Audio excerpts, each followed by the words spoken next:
Spacemarine 2 ignited a surge of interest in the Warhammer universe, and additionally, it brought in just a ton of new people trying to find out what exactly is going on in the setting. For me and my friends, it was just a really fun game that we got to play and battle through countless waves of Tyranids. For this project, I'll be kitbashing all of our characters and then additionally making a massive battle diorama with a really cool modular base. Before we get started, I actually had to make the base itself and get it started printing, as that process is gonna take over 20 hours, so while that's printing, I'm gonna kitbash the characters.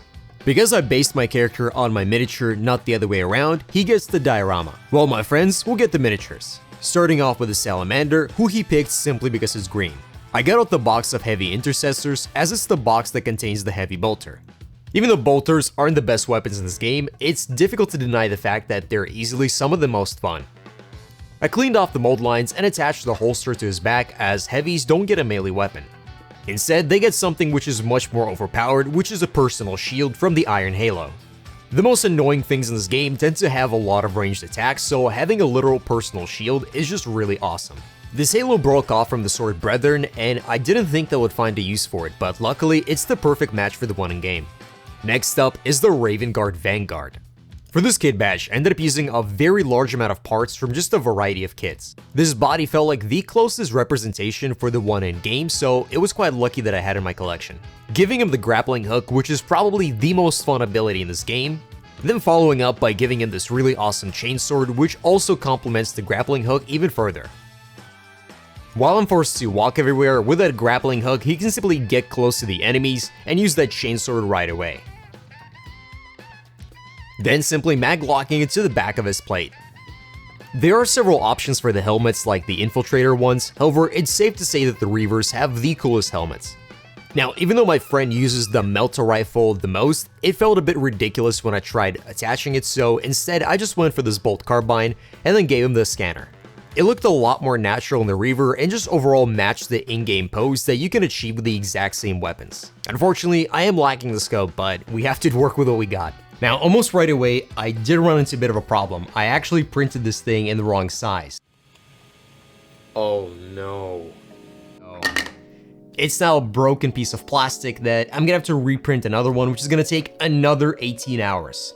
Fortunately for you, it just nearly took a second. However, I had to wait almost an entire day just to reprint it again. As I'm using a 3D print, the surface of this base is simply not good enough. So first, I had to make sure to cover it in this texture paste. To further seal in the texture paste, I also made sure to prime it. To provide some additional details, I also took out some of this miniature sand and a little bit of tree bark that I've been drying for quite some time now. I only ended up placing a single piece of the tree bark. Any more would simply cover up all the meticulous sculpting that I ended up doing for this 3D printed base. I prepped the surface of the base by applying a bit of super glue and started sprinkling in some of the miniature sand, which is just regular sand, but because it has miniature on it, costs 3 times as much. Once everything was dry, I reprimed the surface again and got ready to get started on the painting process. Now, for the theme of the base, I'll be going with Inferno, which is the first operation. While waiting for my friends to get online, I'd be playing the first mission not to spoil anything else from the game, so I put about 20 hours in the first mission. It has a special place in my heart now, so might as well bring it to the tabletop. Then I got started on the painting.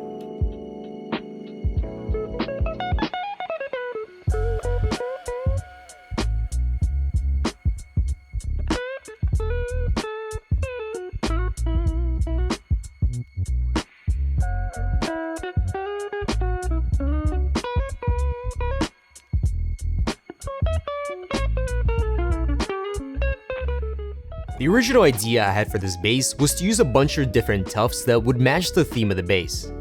After going through all the different tufts I had and just trying them roughly on the base, I quickly realized that there was simply nothing that wouldn't stand out and just not make the base look quite barren. I ended up opting in for the option of just manually painting the base and then allowing the miniatures to stand out much more on it. When it came to the rocks, I also went with quite a neutral looking gray just to not have it clash with anything else in the model. With the finishing touches of just a few extra highlights on the rocks, I got started on painting the Tyranids. Even though High Fleet Leviathan are essentially the Ultramarines of Tyranids, I think High Fleet Behemoth looks a lot more interesting with their bright deep reds. Additionally, I thought when I would get started on painting my Lictor, he would look a lot more interesting in this very bright crimson red. Some of you might have noticed that this is technically a Von Ryan, not a Lictor. I'm just going with the flow of what's going in game. Lictor, hardly newer. The original style I took for the paint job was to simply do some dry brushing and go for something relatively quick. However, the styles felt a little bit mismatched for the diorama itself, so I went for something a little bit different. I began highlighting the muscles with a much more of a volumetric highlight, creating much more of an accentuation of every single muscle and all of the organic parts that you can see on the Tyranids. The Lictor/Von Ryan is particularly a very interesting model that has a lot of these cool little bumps. Going with the style allowed this model to look even more three-dimensional and just simply pop visually. I did get a little bit over-enthusiastic and I over-highlighted by going a bit too far into the yellow spectrum. However, after I painted the black carapace, I simply applied one of my favorite acrylic washes and the miniatures were looking nice and dark again. I prefer the visuals of just having really dark black carapace rather than the blue ones they usually go for in Behemoth. Instead, providing the blues in the claws, still keeping that very nice contrast between the red and the blue, finally getting to see what they look like on the base. And because of one of my favorite missions in single player, I also included this little Reaper. Now, Operation Inferno has the name for a reason. We're gonna blow up a massive amount of Promethium, and for that, I'll need to represent Promethium in some way because it's everywhere in the map, so I just have to include it on the base. I took a little bit UV resin and mixed in some acrylic ink, as well as this additional pigment. I wanted to match that very beautiful pearlescent green that you can see in game in Promethium. My original hope was that some of the rocks would be visible underneath the Promethium, but they simply got lost underneath the hue. Now the problem is, this just really doesn't look much like Promethium. It quite honestly just looks like I spilled some nail polish onto my base and forgot to clean it up. Besides my Promethium looking a little bit like nail polish, it also has an additional problem that it just didn't cure all the way because I'm using UV resin, and I put so much junk in there that the UV light's simply not getting through, so I'm sort of hoping it's healed enough, otherwise I'm in for a really bad time. Just in case, I varnished over the entire area and then began applying some of this very black thick acrylic paint. To generate a much more of an organic looking oil effect, I mixed in some of my matte black paint with some acrylic wet effects that I've used previously. While that was drying, I got to painting the Salamander, for which I decided to go for a little bit of a different style.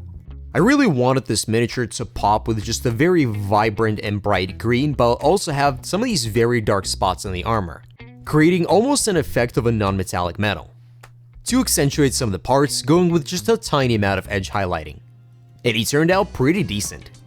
I did take some additional liberties with their color scheme for what is happening in game. That's because making them 1-to-1 on miniature form would just look a little bit more boring than they are in reality, so I did have to spice up by adding just a few colors here and a few colors there, just making them just a tiny amount more interesting and just visually appealing on the tabletop. Now with everything painted up and ready, it's just time to see the final result.